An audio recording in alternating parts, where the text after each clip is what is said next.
I was bringing a guy who is watching this very closely, Doug Schoen. You know him, we use him a lot. Democrat political strategist. He's down in Miami. So you say that you have seen a survey of 800 U.S. adults Yes. on this issue. What do they say? By 2 to 1, they support what Israel is doing. You made the point in your talking points memo that there are isolationist elites who are speaking against any involvement or entanglement. The American people get that the Iranian regime is a terrorist regime, that they are seeking to develop nuclear weapons, and by better than 2 to 1, they support the actions of the Israeli government to try to dismantle that apparatus. How do you know that, though? Was this a formal poll taken, Yeah, it or was a formal poll. It was done for a group. It was done for a Jewish group, full disclosure, but they didn't tell us what to ask or what to do. We asked a random sample of 800 Americans, as we would in any political poll, what they thought, and there is clear support. Now, your point is also right, Bill. These attitudes do change. We saw during the Iraq War, there was big support at the start, and then by the end of the Iraq War, less support. Support for Israel after October 7th, that's dissipated for the reasons we've all discussed.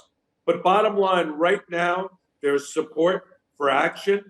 And I would argue, Bill, that if you're in the Trump White House, and again, I can't speak for his decision, nor can anyone, but this is a time when the Iranian government is weaker, their proxies in the region are weaker, and public opinion is supportive of action against their nuclear yeah, facility. it's the right time to move them if you're going to do that.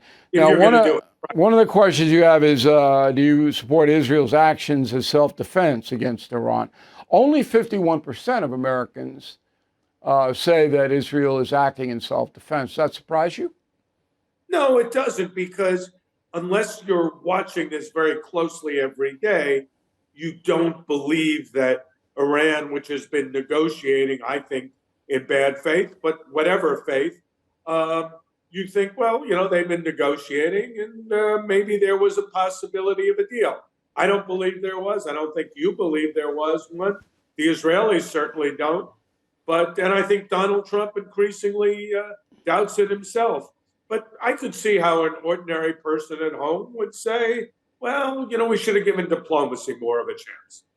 Okay, but there comes a point where diplomacy acts against your own self-interest if it just goes on and on and on and on and on, which is what this has been. This is years we've been going through this, Doug. And I told Hannity on his radio program today, it's funny when the Democrats, your party, criticizes the lack of diplomacy, because none of this would have happened if not for President Biden. Once Biden surrendered in Afghanistan, then Putin started on the march, China started on the march, Iran started to upgrade its uranium and kick more money, because Biden and Obama gave them billions and billions of dollars into Hezbollah and Hamas. This all goes back to Biden. Yet the Democrats I are think now... it goes back to Obama and the JCPOA. Not quite as much. I walked through this. Obama made a huge mistake, and he delivered, the President Obama delivered the money to the mullahs $6 billion. in cash. Cash. Yeah. In a private plane full of suitcases. And nobody knew about it. That tells you that was... But Biden's weakness, and I know this because I was in Beijing 3 weeks ago. Okay, and it's like, once the Chinese saw that Biden surrendered in Afghanistan, boom, South China Sea, all over the place. They're intruding Straits of Taiwan, because they knew that Biden wouldn't do anything, and he didn't do anything. Okay, so that Trump was handed this massive disorder throughout the world. But Trump does not want to use American military power because of the unintended consequences that few people understand. There will be consequences if we bomb that mountain in Iran. That's undeniably the case. Anytime you launch that kind of a strike, the possibility for collateral risk, damage, and developments that we can't now anticipate are heightened exponentially. So I think Trump is ready to act from what I see. No, he's ready. Would be supportive, but whether he pulls the trigger or not, literally and metaphorically, time will tell. I think it'll be a quick decision one way or the other. Yeah, I'm giving. It could happen. Look, we're taping this late afternoon. It could happen an hour from now.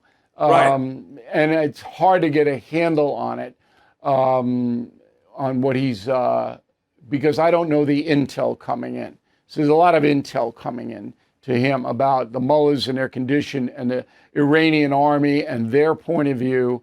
But I think that if I had to advise the president, I have not been on this, I would say give it as much time as you can, but tell the mullahs through the Swiss ambassador, that's how it goes, that, 48 hours are going to get their heads cut off. I mean, I would do that behind the scenes. I tell you, having worked for 5 Israeli prime ministers, worked for a couple of American presidents, that's very sound advice, Bill. Yeah, because once we bomb, that's the end of the mullahs. Their regime is over. The mullahs could keep their power if they surrender.